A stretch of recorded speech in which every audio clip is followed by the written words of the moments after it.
આપણા સીતારામ કેમ છો બધા મજામાં જશો અમારા નવા વ્લોગ ઉપર બધાને હાર્દિક સ્વાગત છે। અત્યારમાં જો સુરજદા ઉગી ગયા છે। અત્યારમાં ઘરે બધું કામકાજ કરીએ અને આપણે વિયાયા છીએ અને જો ઝાર પણ ઉગી ગઈ છે।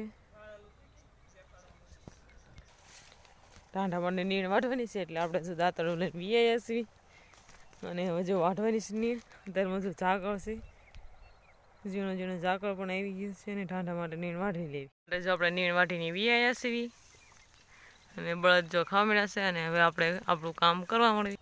જો અહીંયા લસણ થઈ ગયું છે આવડું અને કોબી જો કોબીના દડા પણ આવી ગયા છે, નનકા છે। આ ઘઉં છે અને આપણે હાયલા જાય છે જીરું નીરવા। આ જીરું છે, આવડું જીરું થયું છે, ખટુમરું થઈ ગયું છે।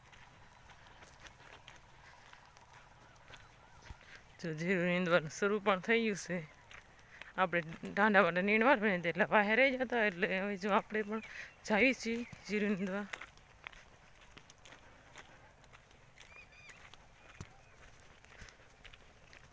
થઈ ગયા છે હવે જો અને હવે બપોર થઈ જશે અને ભાત આવી ગયું છે વાળીએ અને બધા જો ગાહડે લઈને જાય છે ખડની। તો એ જીરું નીંદવાનું જે બાકી રહી ગયું છે। ભાત આવી ગયું છે વાળીએ અને જો આપણે બધા જમવા બેસી ગયા છે। ઘઉંની રોટલી છે, ગોળ છે અને સેવ ટમેટાનું શાક અને છાશ અને હવે જો બધા બપોરા કરી લે। વાગી જશે અને હવે જો બધા કામે લાગી જશે। આપણે જીરું નીંદવાનું છે એટલે બધા જો જીરુંમાં ખડ લેવા મળ્યા છે।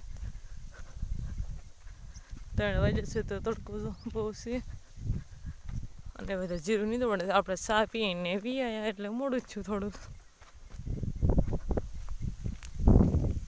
હવે 3 બેનું નીંદવી છીએ અને મારું આ બપોરુષ મારી મમ્મી પણ નીંદવા આવ્યા છે એટલે 4 થાય એટલે ગાયને ગાબ દે નીંદાઈ જાય। જીરું નીંદાઈ ગયું છે। આપણે ઘણા દિવસોથી જીરું નીંદતા હતા અને હવે નીંદાઈ ગયું છે એટલે કેવું મસ્ત લાગે। નકર આમ ખડ હોય ને તો આમ થાય કે જીરું આમ મસ્ત ન લાગે। અત્યારે જીરું લેવાઈ જાય એટલે ખડ લેવાઈ જાય એટલે જીરું કેવું લાગે, સરસ લાગે। જો દી આથમી ગયો છે ને આપણે ઘરે જવાનું છે અને જો બળદ ગાડું જોડે છે બેન તૈયારી કરે છે। બોર પાકી ગયા છે અને જો બહુ બોર પાક્યા છે બોવડીમાં, ખાવો હોય તો આવજો બધાય। બળદ ગાડું જોડાઈ ગયું છે ને આપણે જો બેસીને એમાં જવાનું છે। હવે જો બળદ ગાડામાં બેસી ગયા છીએ અને હમણાં ઘરે પહોંચી જઈશું। જો વાળું કરવા બેસી ગયા છે। આજે વાળુમાં જે ઘઉંની રોટલી છે, મરચાં છે અને ભડથું છે અને જો આમાં દૂધ છે અને વાળું કરી લે। અમારો વિડીયો ગમે તો લાઈક કરજો, શેર કરજો અને સબસ્ક્રાઈબ કરી નાખજો।